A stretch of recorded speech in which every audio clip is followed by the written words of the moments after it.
BMW here. I'm going to do the official YOHO bed platform video. Mr. YOHO asked me to do it, so I'm going to go over all the parts with you, the concept behind it, how to put it together, and pretty much go over the whole thing.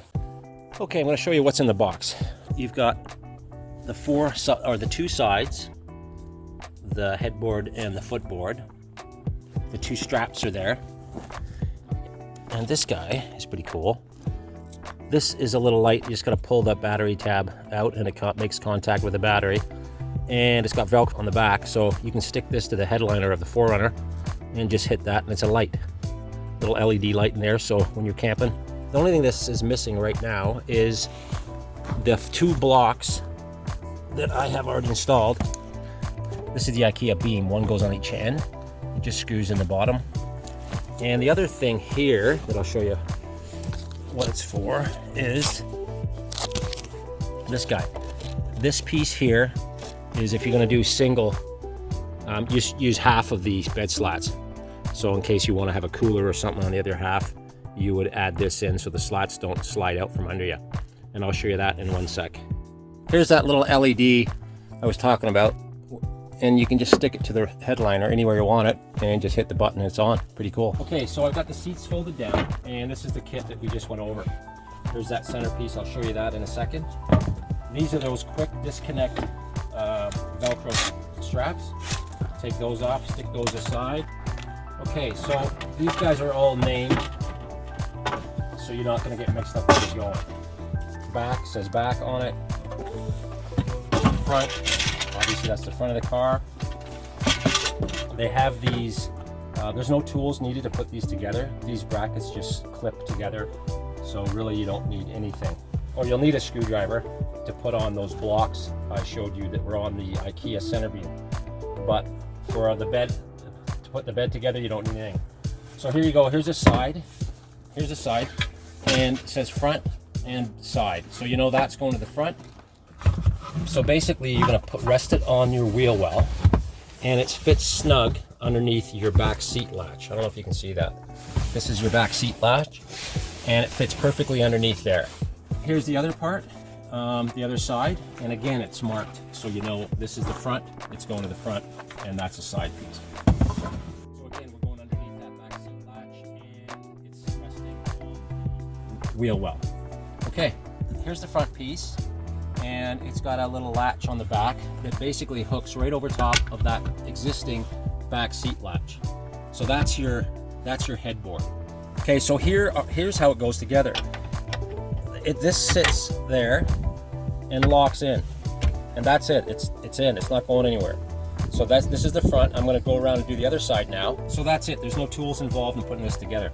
These brackets are not only screwed on, but they're also glued on to these pieces. He's gone with a longer bracket because it's easier to manipulate and put together.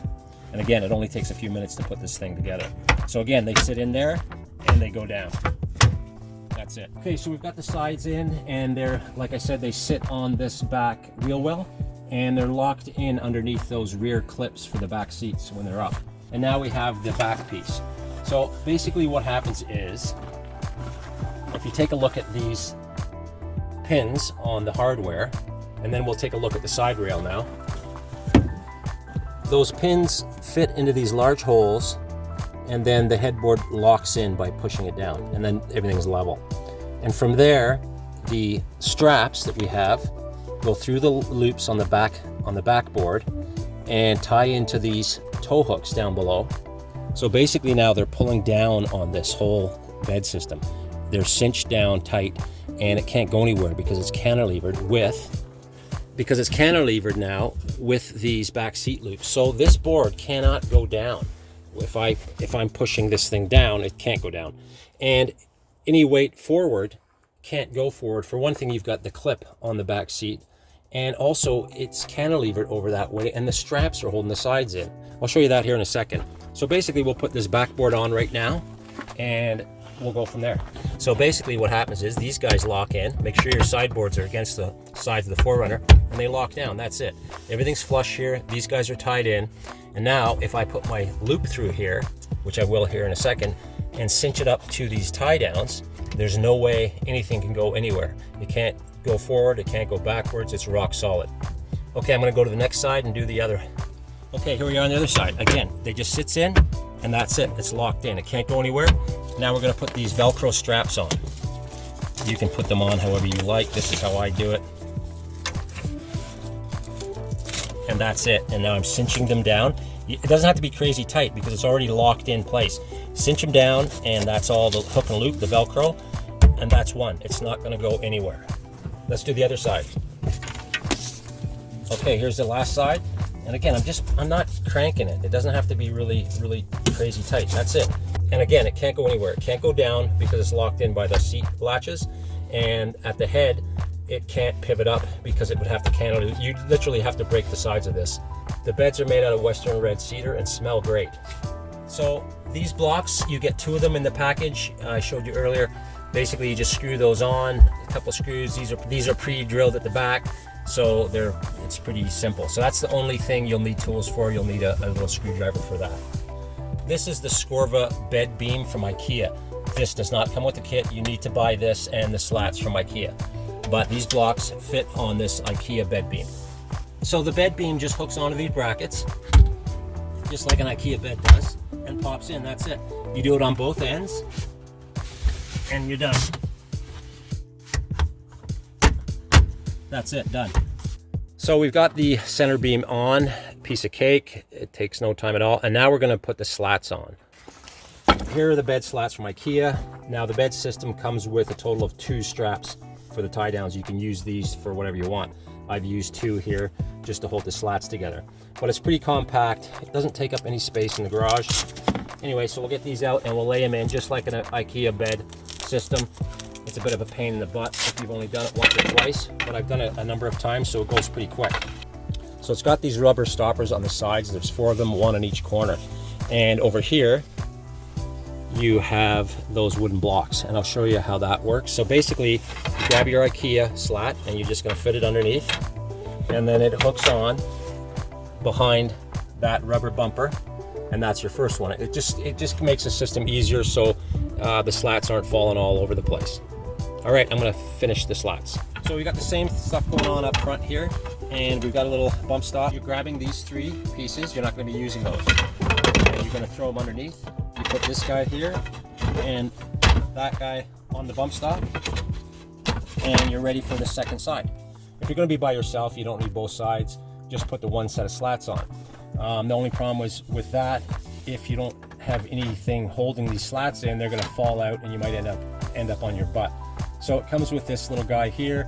It's notched out. Basically, you remove these blocks, both the front and back, put this guy in its place, screw it down, and it will hold these slats in place so you're not going anywhere in the middle of the night. So there you go, we got the other half on, and we're just gonna make the bed up.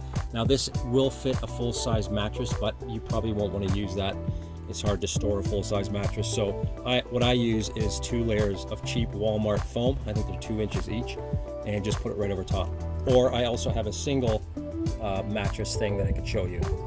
So here's the single sleeping pad. It's a 2-inch. So basically it just rolls up whatever you're putting down here and goes over top of those folded seats. So that kind of incorporates into the bed. I picked up some cheap foam that's 2 inches, and I bought 2 of them. So it should be 4, but you know what? It's really not. It's probably 3 inches total. But they're really cheap, and it's double size. So sheets or whatever, if you want to put regular bedding on here, that'll work. But I'm just going to put some sleeping bags out. So here it is in action. Basically, whatever foam you're using, it goes over top of that seat cushion. So the seat cushion is incorporated in the bed. Reason for that is if you went over top of it with the bed frame, now you're losing headroom. So it's incorporated in this system, which makes it great. So it goes right over top. If you're 7 feet tall or whatever, you're gonna have to move the seats forward, but other than that, they can stay where they are. The door pockets here are still usable when it's closed, and of course you can still access the door handles, windows, whatever. They're still accessible, so you can get in and out, no problem. So the concept behind this thing is this. You can buy a rooftop tent, and a lot of people do. They cost around $2,000 or $1,500. This costs under $200 Canadian. The other thing is rooftop tents you have to set up, and you can't just kind of take off. You have to, you know, unpack the whole thing, get rid of the ladder. There's stuff to do. Where this, you can just close the doors and leave. So if you got to go run out and get some more firewood, you can do that without dismantling your whole campsite. That's definitely a bonus. Another thing is Mrs. Yoho does not like camping in a tent in grizzly bear country. So this thing is 100% safe and secure from man or beast. So that definitely is a bonus. It's also obviously climate controlled. So if you're hot or cold, you can change that with either the AC or the heat from the truck. And this is way more soundproof than a tent. You know, the birds are getting up at 4:30 in the morning. It doesn't mean you have to. So this thing is pretty darn quiet inside. And also with the rooftop tents, obviously, you know, if it rains out on them, that's a pain. You got to make sure they're dry. You can't leave them wrapped up wet or they're going to get moldy. Storage wise, compared to a rooftop tent, obviously with a rooftop tent, you got this whole area here for storage, which is awesome. And I'm not really dumping on rooftop tents. I think they're cool. A couple buddies of mine have them, but there are some problems that go with them. Anyway, back to storage. You do have a lot of storage underneath this guy, and there's a storage system coming out that's got extending drawers for your camping or whatever supplies you want to put in there. So you do have the bed up top. You're not going to store as much in there. So you know what? You just add a rooftop cargo box like I've done. It's light. One person can install it. If I want to get rid of it because I got to get into some underground parking tomorrow, I can do it myself. All my extra camping supplies fit up top there, no issues. So again, compared to a rooftop tent, it ends up sitting up there because it weighs 150 pounds. You need 3 guys or 2 guys to get it off. So in that respect, you've got the same amount of storage now pretty much as if you had your tent up top, but now you have something up top that you can take off whenever you're not camping. So a little bit different concept too. But those are some of the reasons why this thing works and the way and the concept behind it and why it was developed. Anyway, so that's it. That's all the info. There's going to be some more stuff coming for this system. Like I said, the drawers are coming. They're actually made. They're ready to go. They're just going to be, I think they were trying to get them up a couple weeks ago as far as pricing and so on, but I've actually seen it and they're pretty awesome. And there's a few different options for it. So stay tuned for that. Anyway, I hope you like this and I'll answer any questions in the comment box. If you're a little bit out of whack level wise, you can just get these shims. They're just cheap plastic shims and you can build them up or put them down. 4 seems to do it for me. I've never needed more. You know, you can also use rocks, of course, but I keep a set of these around just for that. This guy's a little bit messy. It's been well used lately. I've been traveling the planet in this 4Runner and I've been using the bed quite a bit. And again, it's made out of Western Red Cedar and it's pretty lightweight. And I believe there's going to also be a sock that you can put this into instead of having all the parts separate. Anyway, thanks for watching and have a great weekend.